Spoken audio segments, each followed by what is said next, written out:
Our next speaker is Quinn Su, who is the co-founder of Jing Digital. He has served on the board of three technology companies. And before that, he worked at Microsoft, consulted with multinationals on their China strategies while at Bain and Company. And he also successfully co-founded one of the leading financial technology service companies in China. Quinn has an MBA from the prestigious INSEAD, which is the French connection. He has an MA in International Relationships from Johns Hopkins University and also a bachelor's from at the Wharton School at the University of Pennsylvania.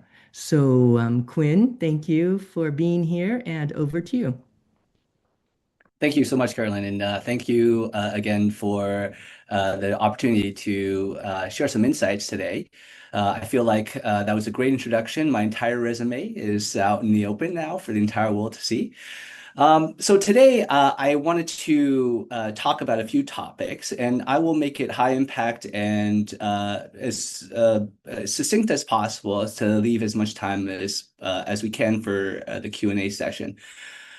So the three topics I really want to go through today is one, just a general background, starting from the more of the digital marketing side, and then especially for the IVD industry, but overall as well, and then also some of the innovation that we see happening, and then finally just around compliance, especially around IVD as well, and some that Irene was talking about. So as far as background, I think we'll start very, very basic for the old China hands or the ones that have experience here, but I know there's a range of knowledge bases and knowledge sets here. So it's essentially, in one word, different. So there is a different digital ecosystem in China versus the rest of the world. It's developing in its own space and own kind of pool of users. And so what you see on the top is all the platforms we're familiar with in the West, but in the bottom, there are the platforms that are used by Chinese HCPs and consumers, right? So this is a very different way to connect and interact with your customers and your KOLs here in China. And so that interaction point just looks very, very different on a daily basis. We're not necessarily going into email. We're seeing more of interaction definitely within WeChat, especially for work, but also with, especially with personal, but also with work as well. So we see that with all Chinese platforms, a combination of the professional and personal together. But the ecosystem looks very different. And what we're seeing then is that the way that we're doing marketing across the board, but for IVD companies as well, it does look very, very different. One trend that is very popular globally, but especially so in China, is the short videos. And one difference in China that we see, which is a little bit different than what we see with a TikTok in the West, is that it's much more of a learning platform. As well as an entertainment platform. So we're looking at short videos. We're not only seeing just the short form, video content for entertainment, your short your short dramas, your funny moments. This is more of a learning platform as well, and a lot of what we see on YouTube, where you use it as a learning platform to understand more about a certain topic, which is directly tied to your professional career.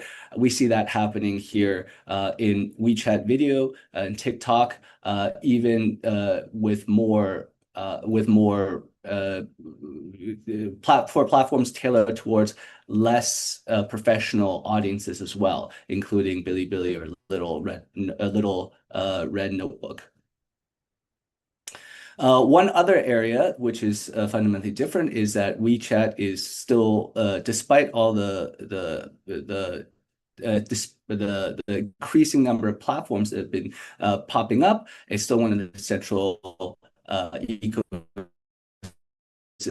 that is required for any of your digital marketing and digital marketing planning.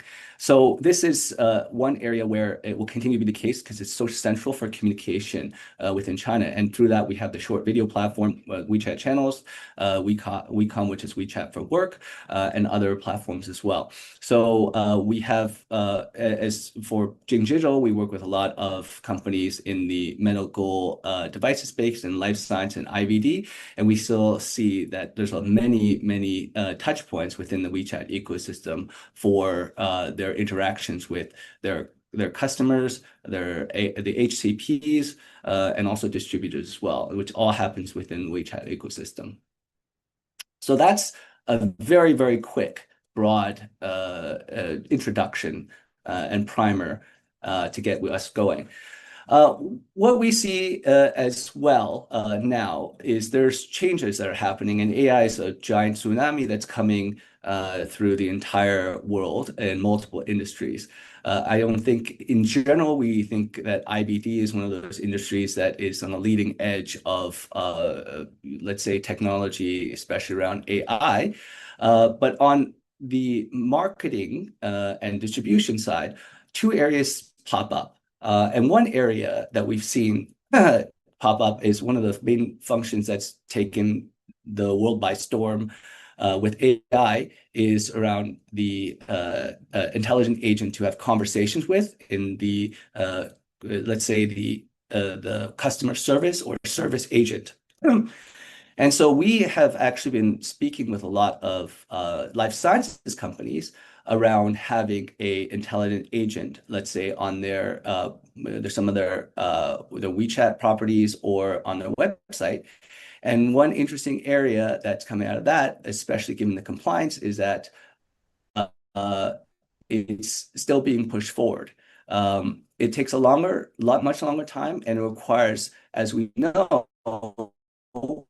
uh, because of compliance reasons, there can be no hallucinations. It's what is intended and not having any invention of any messaging. So guardrails are very important, and evaluation of the content that's being put out is actually quite important as well. So that leads me to the second area we see that is quite interesting, where AI is being applied in the sales and marketing part of the IBD industry, is around compliance. So the evaluation of that communication that is being communicated, that's been put out, is compliant. So any marketing materials, any digital or actually materials for conferences and events such as CICLP, we're running it through to make sure that it's compliant according to all the regulation that's required. And this, of course, is quite expansive across the advertising law of the People's Republic of China, measures of the administration of medical device advertisements, the NAPA guidelines on medical device promotion. So trying to make sure that we're making ourselves compliant with all of these regulations is very important, and if we have an additional tool to support us on that process, it can be very helpful and allows for additional material to be created and the process to be expedited as well.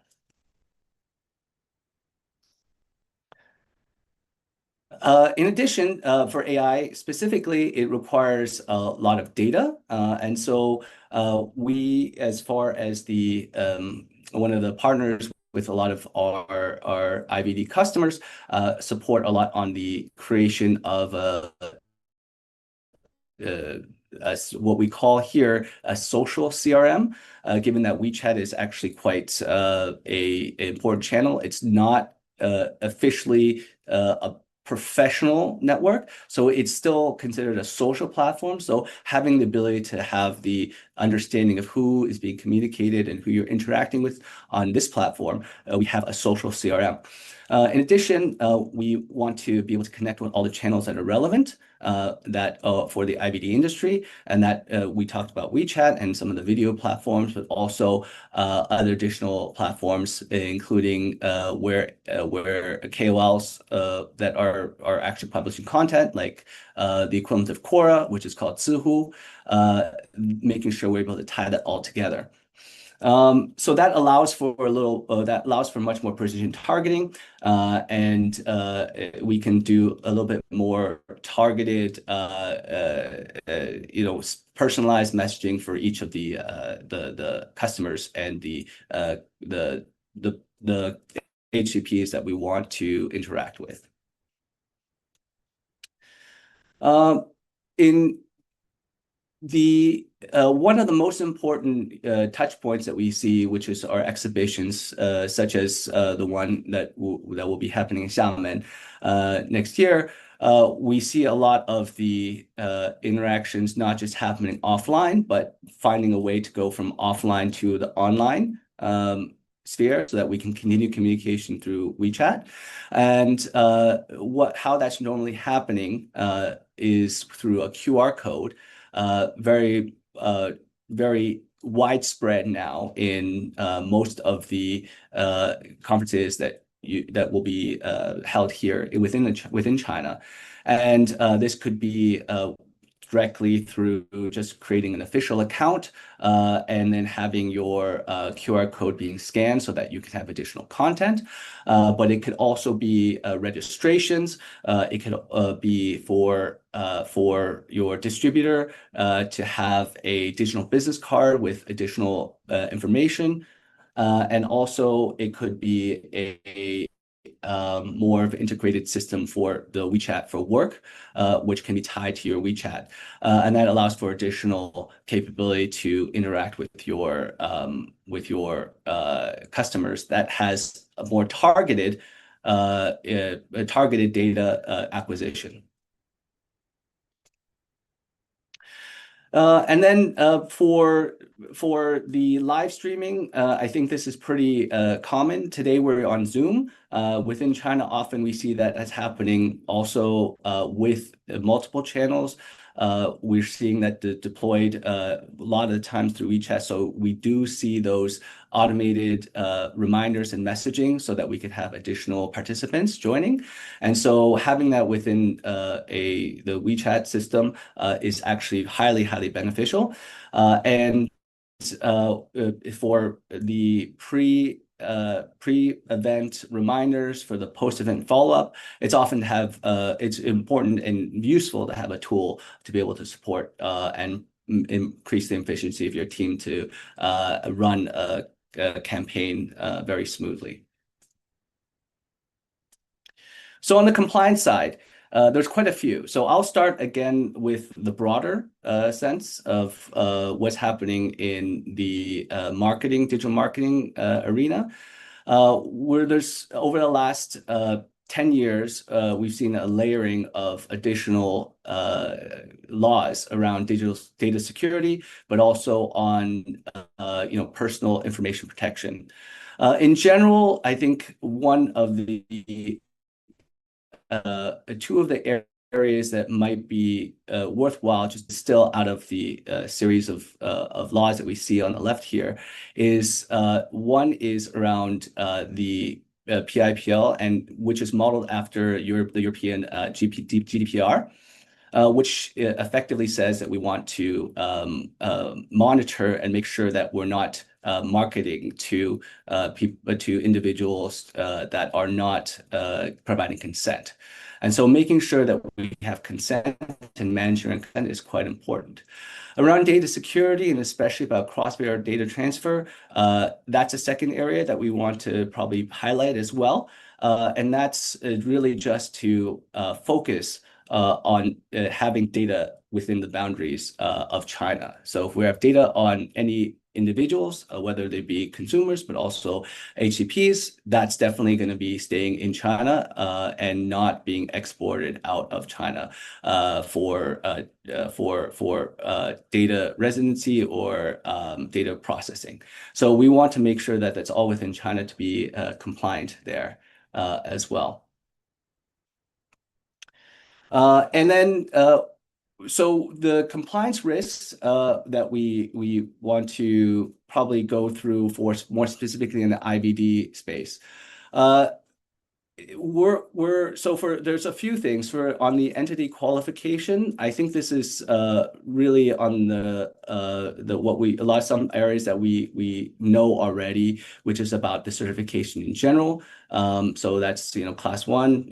We want to make sure that we have the filing, and class 2 and 3 that we're doing the registration, which I'm sure most of our participants on this webinar are aware of. KOLs is actually quite an important distribution and channel that we will want to have. And in that, for KOLs specifically, we have to make sure that we are going through the entire license, ensuring that they're licensed and they have proof of employment from a hospital, and making sure that there's that certification there on that front. For content restrictions, as mentioned, there's a few laws that a few regulations we want to be aware of. But in general, we want to make sure for the IVD industry that there's some awareness of prohibited content. So a few areas that we could take away is that we cannot have any claims of guaranteed efficacy. We cannot have any superlatives, a use of patient testimonials or celebrity endorsements, any kind of misleading scientific terms, and implying replacement for any clinical decisions.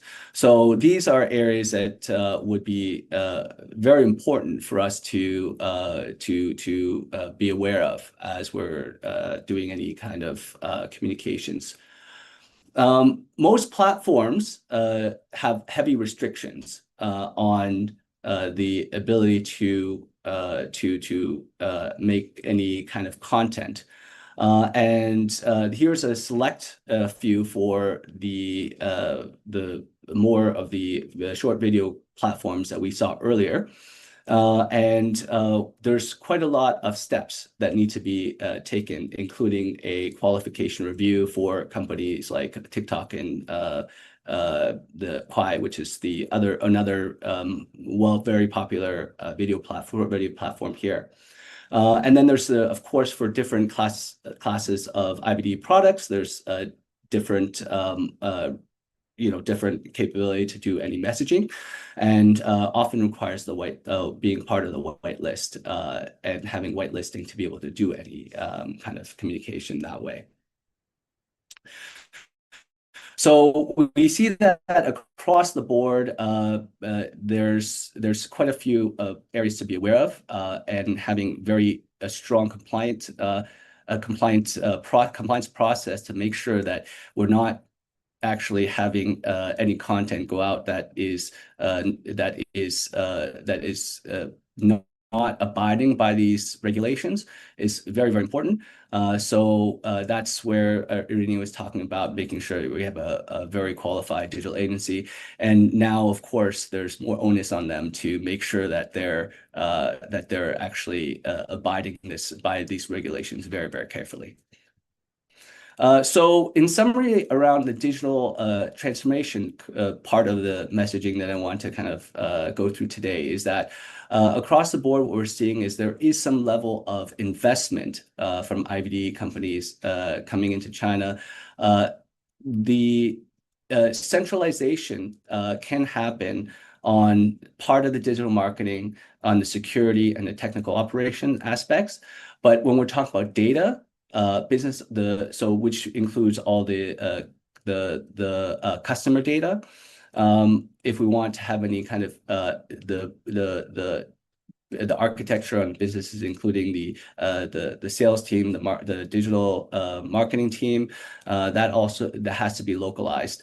And then for the application layer, that's something that's going to be very, very difficult because the entire ecosystem looks completely different than what we see in other markets. So we want to make sure that we have an appropriate amount of investment to be able to handle that on a local basis for the China market. So I'll stop there. So hopefully that was fast enough that we can have some Q&A uh, for the rest of the time we have today. Wow, thank you.